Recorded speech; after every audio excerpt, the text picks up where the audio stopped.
예, 여러분 안녕하십니까? 우리 이번 강의는요, 그 회계 재무 기초 개념에 대해서 이야기를 해보도록 하겠습니다.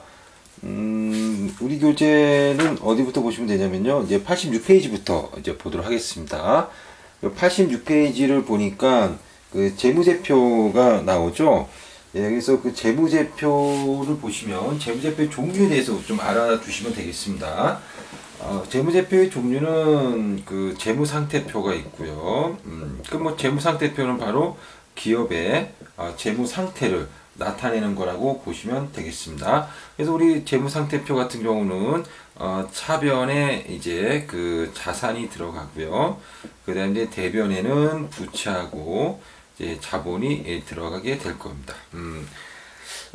그래서 뭐 우리 2학년이나 뭐 3학년 분들께서는 뭐 재무상태표가 뭔지 뭐 모르시는 분은 없으실 겁니다만, 우리 1학년 분들은 아직 회계를 안 배우셨기 때문에 조금 어려우시라고 생각이 들지만, 어쨌든 그냥 이렇게 일단 알아두시면 되겠습니다. 재무상태표.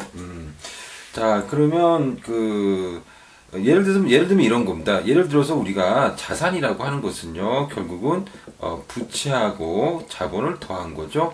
자본이라고 하는 것은 결국 이제 원래 내 돈이다 이런 겁니다. 예를 들어서 내가 지금 아파트를 5억짜리 하나 갖고 있는데, 원래 내 돈은 뭐 3억이었고 은행에서 2억을 갖다가 빌렸다. 2억은 부채고 3억은 원래 내 돈이잖아요. 어쨌든 2억 부채와 3억 자본을 합해서 5억짜리 아파트가 나의 자산이다.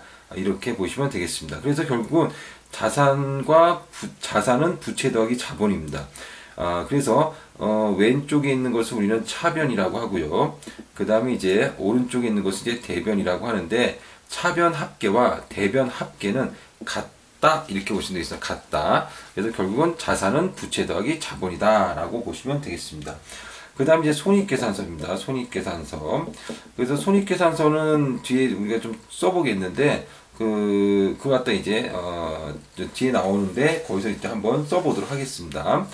손익계산서는 무엇을 나타내는 거냐면요, 기업의 경영 성과를 나타냅니다. 기업의 경영 성과를 나타냅니다. 재무상태표는 기업이 얼마나 많은 부채를 가지고 있느냐 혹은 자본을 가지고 있느냐 자산을 가지고 있느냐는 재무 상태를 나타내는 거고요.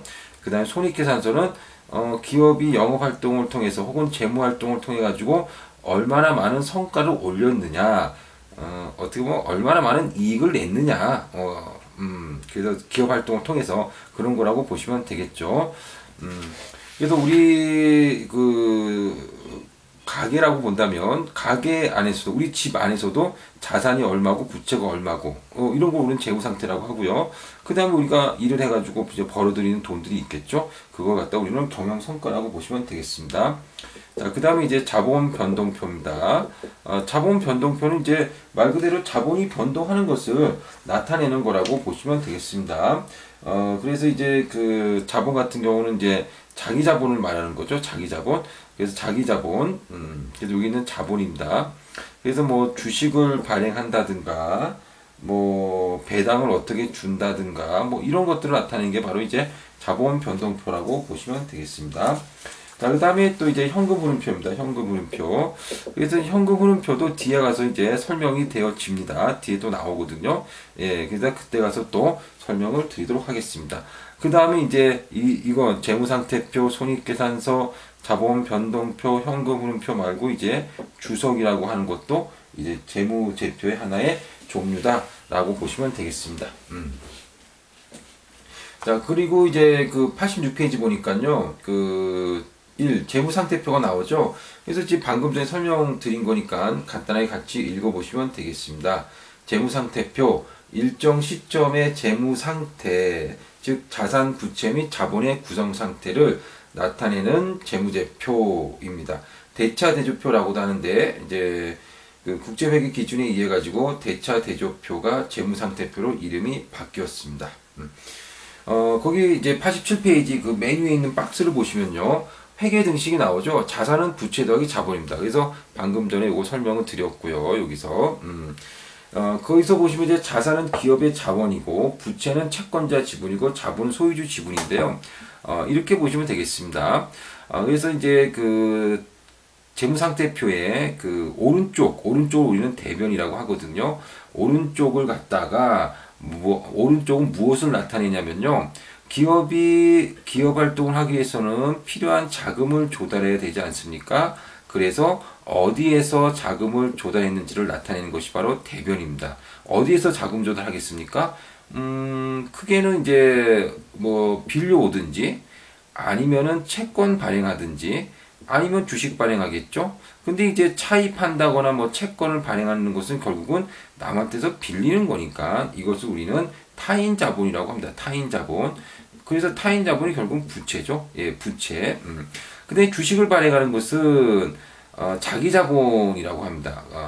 빌리는 건 아니고 투자를 받는 건데 요걸 갖다 우리는 자기 자본이라고 하고 그냥 자본이라고 쓰는 거죠.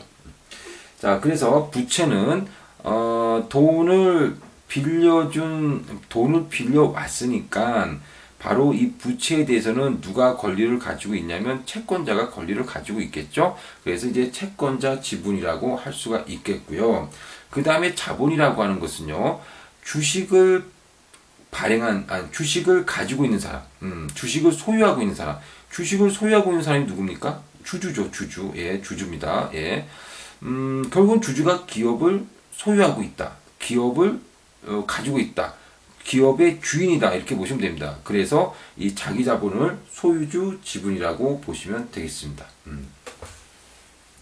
자, 거기서 보시면 또 이제 87페이지 그 대차 대조표의 양식이 나오죠. 이게 그 재무상태표 양식입니다. 그래서 그 재무상태표 양식을 간단하게 우리가 보게 되면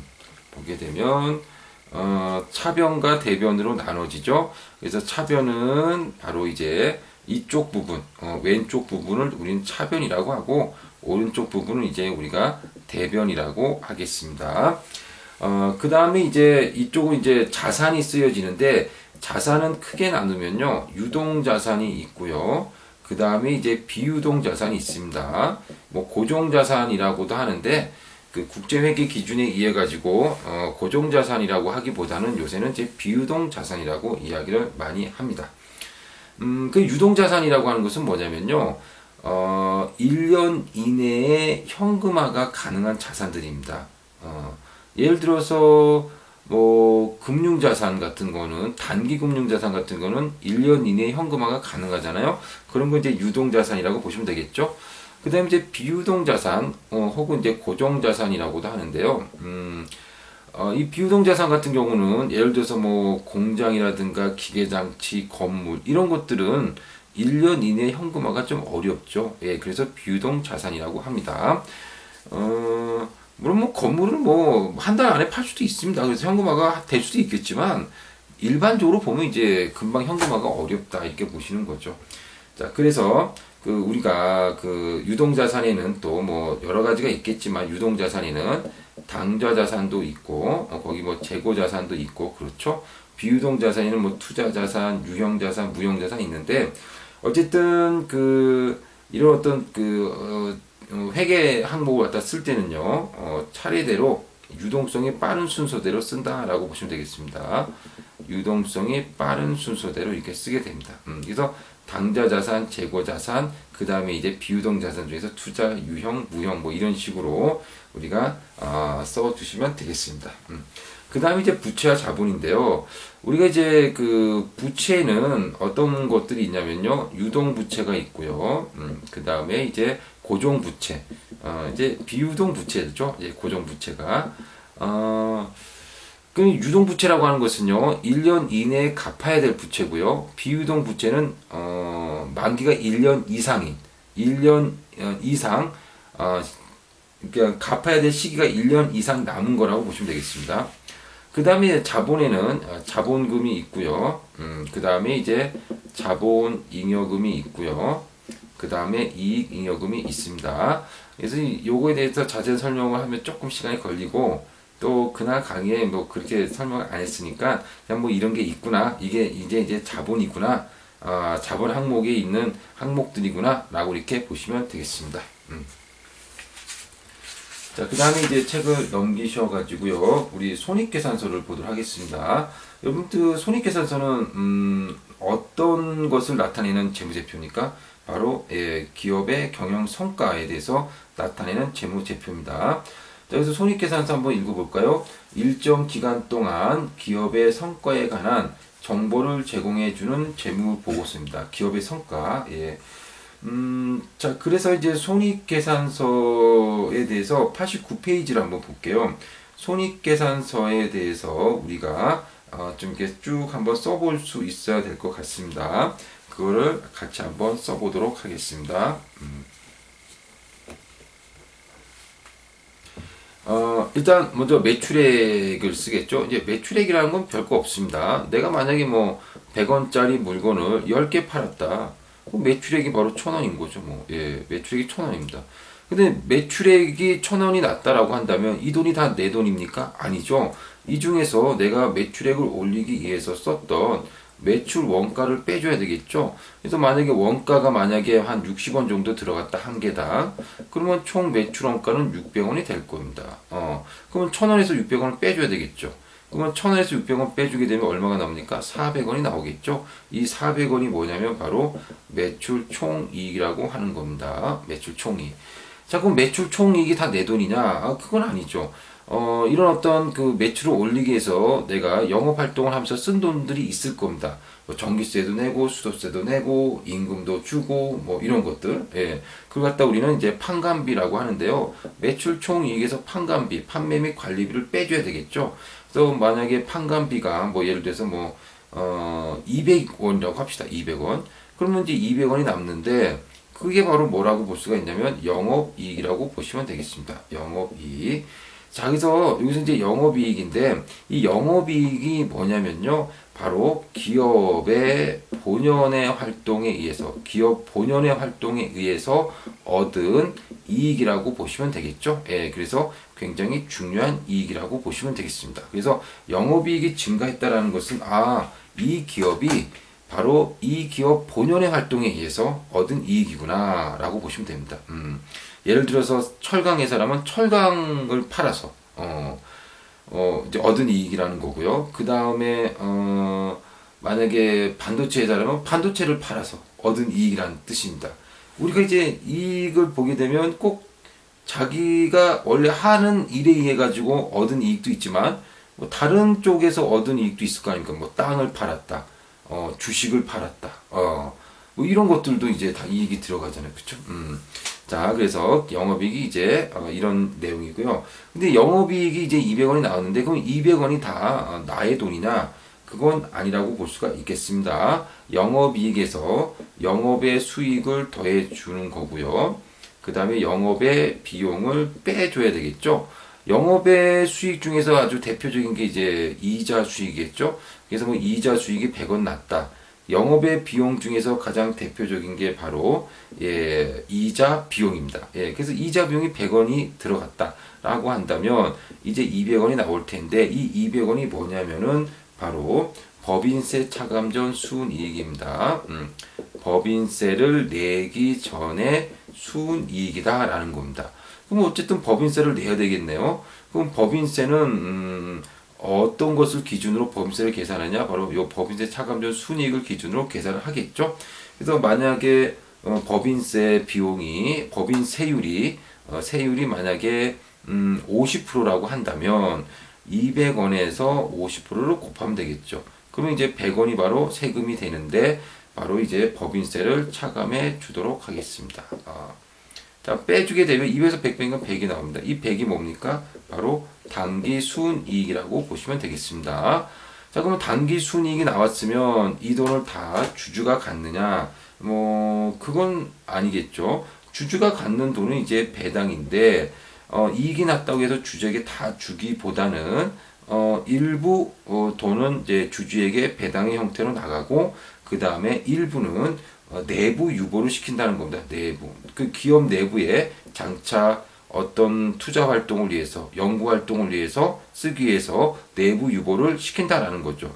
이렇게 내부 유보된 금액은 회계 항목상 어디로 들어가느냐? 바로 이익 잉여금 항목으로 들어가게 되겠습니다. 그래서 배당을 줄 것인지 아니면 잉여금으로 남을 것인지를 갖다가 당기순이익이 나오면 결정하시면 되겠습니다. 자, 이렇게 해가지고 우리가 손익계산서를 간단하게 살펴봤습니다. 자, 그 다음에 이제 여러 가지 어떤 재무 비율들이 몇 가지가 있거든요. 재무 비율들을 갖다가 같이 한번 볼게요. 그날 강의에서 언급한 재무 비율이 이제 유동 비율입니다. 자, 유동 비율은 우리가 어떻게 계산하냐면요. 유동 부채 분의 유동 자산으로 계산을 할 수가 있겠습니다. 그래서 이제 곱하기 100 하면 되겠죠. 자, 그러면 유동 부채 분의 유동 자산이라고 했는데요. 예를 들어 가지고요. 예를 들어서 유동 부채가 100원인데 유동 자산은 200이다. 그러면 우리가 이것을 몇 퍼센트라고 할 수가 있냐면은 200%라고 할 수가 있겠죠.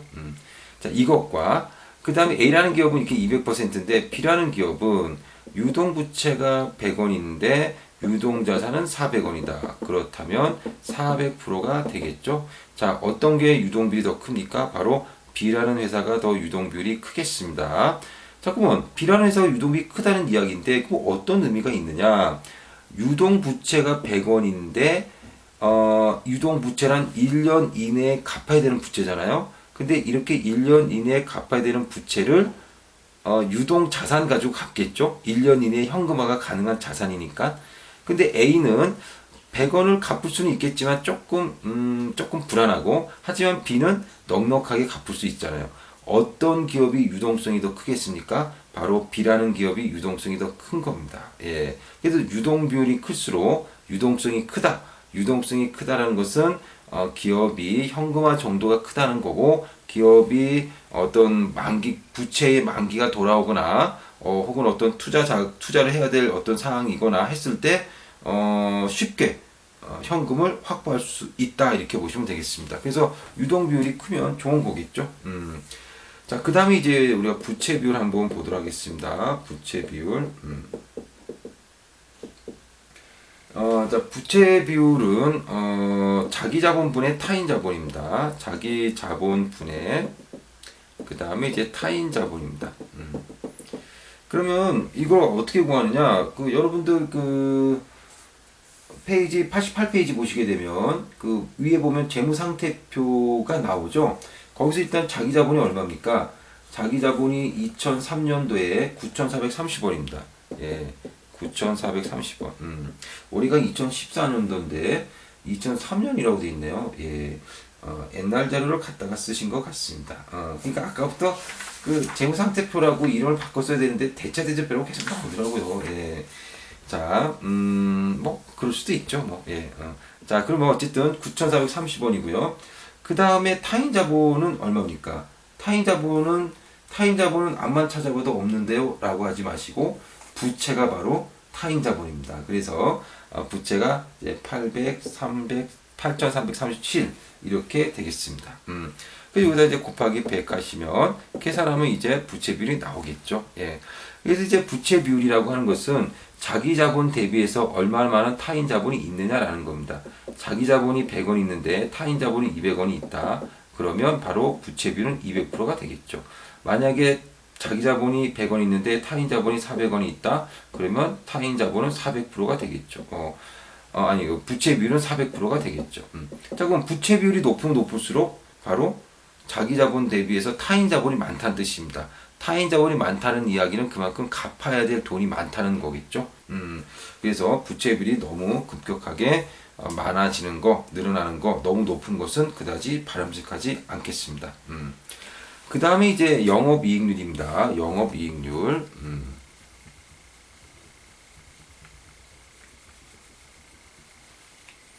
자, 영업이익률. 영업이익률이라고 하는 것은요, 매출액 대비해서 얼마나 많은 영업이익을 올렸느냐라는 겁니다. 자, 그럼 우리 매출액이 89페이지 보면 나와 있죠. 2003년도 매출액이 11,692입니다. 영업이익은 얼마입니까? 2,099죠. 요거 갖다 이제 계산하면 됩니다. 이제 곱하기 100 해가지고 우리가 계산하게 되면 바로 이게 영업이익률이 되겠습니다. 영업이익률이 높으면 높을수록 좋겠죠. 예, 아무래도 매출액 대비해서 영업이익을 많이 올렸다는 뜻이니까요. 자, 이렇게 해서 이제 재무비율에 대한 이야기도 했습니다. 뭐 재무비율이 솔직히 딸랑 3개밖에 있지는 않습니다. 더 많이, 훨씬 많이 있는데 그날 강의에서 언급한 게 바로 이 3개였던 것 같아요. 그래서 3개만 간단하게 설명을 드리도록 하겠습니다. 예, 드렸습니다. 예. 그 다음에 우리가 또 봐야 될 게 이제 현금 흐름표네요. 현금 흐름표를 한번 보도록 하겠습니다. 현금 흐름표를, 현금 흐름표하고 그 다음에 뒤에 옵션 선물 같은 거를 같이 하면 되겠네요. 현금 흐름표를 우리가 설명을 하도록 합시다. 예, 지금 한 20분 정도 된 것 같은데 조금 더 우리가 강의를 하도록 할게요.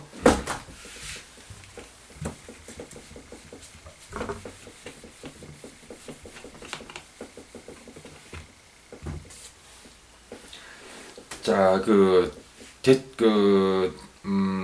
재무제표 중에 하나인 현금 흐름표입니다. 현금 흐름표. 자, 이 현금 흐름표를 보시게 되면요, 이렇게 이제 구성이 되어 있습니다. 이제 3가지로 구성이 되어 있다라고 보시면 됩니다. 3가지로. 어떻게 구성이 되어 있냐면, 영업 활동으로 인한 현금 흐름입니다. 영업 활동으로 인한 현금 유입이 있습니다. 여기 옆에다 좀 써야 되겠네요. 현금 흐름표는 크게 이제 3부분으로 나눠지는데, 영업 활동으로 인한 현금 유입이 있고요. 그 다음에 영업 활동으로 인한 현금 유출이 있겠죠. 예, 현금 유출이 있을 겁니다. 자, 그러면 우리가 영업 활동으로 인한 현금 유입은 뭐가 있겠습니까? 뭐 예를 들어서 뭐 상품을 판매한다거나, 그렇죠? 예, 뭐 상품이나 서비스를 판매하게 되면 현금이 들어올 거 아니겠습니까? 예, 이게 바로 영업 활동으로 인한 현금 유입이고요. 영업 활동으로 인한 현금 유출은 뭐가 있을까요? 뭐 예를 들어서 영업에 필요한 어떤 자산이라든가 혹은 뭐 서비스 같은 것을 매입한다든가 하게 되면 이것을 매입하기 위해서 현금이 나갔을 거 아니겠습니까? 이런 건 현금이 유출된 거라고 보시면 되겠습니다. 예. 자, 그 다음에 그래서 영업 활동으로 인한 현금 유입은 바로 이제 현금이 들어온 거니까 플러스겠죠. 그 다음에 이건 현금이 나간 게 마이너스겠죠. 여러분들 그러면 전체적으로 봐서 영업 활동으로 인한 현금 유입은 플러스가 되는 게 좋을까요? 아니면 마이너스가 되는 게 좋을까요? 아무래도 플러스가 되는 게 좋겠죠. 왜냐하면 상품을 사가지고 오는 것보다 상품을 판매하는 게 더 많아야죠. 예, 그래서 영업 활동으로 인한 현금 흐름은 플러스가 나오는 게 좋을 겁니다. 자, 그 다음에 또 한 가지 현금이 흐르는 어떤 내용을 보게 되면 투자 활동으로 인한 것도 있습니다. 그래서 투자 활동으로 인한 현금 유입이 있을 겁니다. 그 다음에 또 투자 활동으로 인한 현금 유출이 있겠죠. 예. 자, 그럼 투자 활동으로 인한 현금 유입은 뭐가 있을까요? 뭐 예를 들어서 유형 자산을 매각합니다. 예, 형태가 있는 자산들이 있잖아요. 예, 그래서 유형 자산을 매각하면, 즉 기계 장치를 판다든가 하게 되면 현금이 들어오겠죠. 예. 그 다음에 또 뭐 예를 들어서 금융 상품을 처분한다든가, 금융 상품을 처분한다든가. 그러면 아무래도 현금이 들어올 거 아니겠습니까? 예. 자, 그 다음에 이제 투자 활동으로 인한 현금 유출을 볼까요? 예를 들어서 유형 자산을 취득합니다. 뭐 기계 장치를 사가지고 오는 거겠죠. 예. 기계 장치를 사가지고 왔으니까 현금이 아무래도 나갔겠죠. 예. 그 다음에 이제 금융 상품을 취득한다. 뭐 투자를 하기 위해서 뭐 금융 상품을 갖다가 뭐 가입했다. 그럼 금융 상품을 취득했다. 그럼 현금이 나갔겠죠. 예. 자, 그러면 이런 게 투자 활동인데 어쨌든 현금이 들어왔으니까 플러스고 현금이 나갔으니까 마이너스입니다. 그러면 전체적으로 봐서 투자 활동으로 인한 현금 흐름은 전체적으로서 플러스가 되는 게 좋을까요? 아니면 마이너스가 되는 게 좋을까요? 대체적으로 이제 마이너스가 되는 게 좀 낫다라고도 볼 수가 있습니다. 왜냐하면 결국은 기계장치를 취득하고 어떤 상품을 가입하고 했다는 것은 바로 투자했다는 얘기입니다. 투자했다. 투자를 하게 되면 당장은 돈이 나가겠지만 궁극적으로는 우리에게 큰 수익을 안겨다 줄 수 있는 거잖아요. 예. 그러니까 어쨌든 투자 활동으로 인한 현금 흐름은 일단은 마이너스가 나왔다라는 이야기는 투자를 많이 했구나 이렇게 보시면 되겠죠. 그 다음에 이제 재무 활동으로 인한 현금 흐름이 있습니다. 재무 활동으로 인한 현금 유입이 있고요. 그 다음에 재무 활동으로 인한 현금 유출이 있겠죠. 현금 유출. 자, 그럼 재무 활동으로 인한 현금 유입이 뭐가 있을까요? 일단은 뭐 은행 같은 데서 돈을 빌려오거나, 그 다음에 주식을 발행하거나, 이런 것들을 하게 되면 현금이 들어오겠죠. 내가 은행에서 돈을 빌렸다. 비록 빚을 진 거지만 어쨌든 돈은 들어왔잖아요. 주식을 발행했다. 예, 그럼 주식을 갖다가 발행해서 투자자에게 팔겠죠. 그럼 주식을 주고 대신 뭘 받습니까? 돈 받을 거 아닙니까? 그러니까 결국은 돈이 들어온 겁니다. 예. 그 다음에 이제 현금 유출은 뭐가 있을까요? 돈이 나갔다. 차입을 갖다가 상환했다. 그렇죠. 차입을 상환했다. 이런 것들은 이제 현금이 유출된 겁니다. 아니, 그렇죠. 현금 유출된 거죠. 예. 빚을 갚았으니까 돈이 나갔다. 뭐, 이렇게 보시면 되겠습니다. 그 다음에 이제 뭐 주식을 갖다가 뭐 취득했다. 여기는 이제 주식을 판 거지만, 발행은 판 거지만, 주식을 취득했다. 이러면 현금이 나간 거죠. 현금 유출입니다.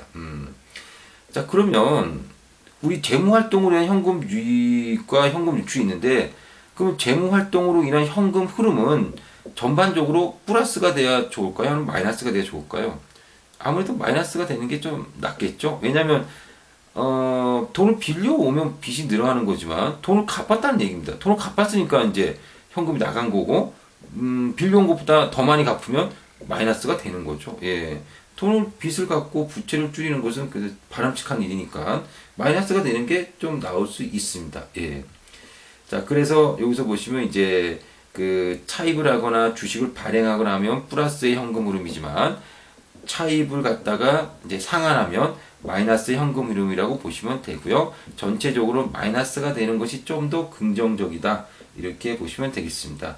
그래서 전체적으로는 영업 활동으로 현금은 플러스, 투자는 마이너스, 재무 활동은 마이너스 이렇게 나오는 것이 바로 기업 이제 그 외부에서 보기에 저 기업은 투자도 많이 하고 근데 부채도 잘 갚아 나가고 있고 그 다음에 영업 활동을 통해서 그 돈도 많이 벌어들이고 있구나 이렇게 보실 수가 있는 거겠죠. 플러스 마이너스 마이너스 이렇게. 예. 자, 요게 바로 이제 현금 흐름표라고 보시면 되겠습니다. 그래서 크게 보면 영업 활동으로 인한 거, 투자 활동으로 인한 거, 재무 활동으로 인한 거 이렇게 세 가지가 있고 각각에 대한 이야기들을 간단하게 설명을 드렸습니다. 자, 그러면 일단 여기까지 하고 잠깐 쉬셨다가 우리가 어디서부터 보냐면 이제 선물하고 옵션에 대한 이야기를 좀 하시면 될 것 같습니다. 잠깐 쉬었다 할게요.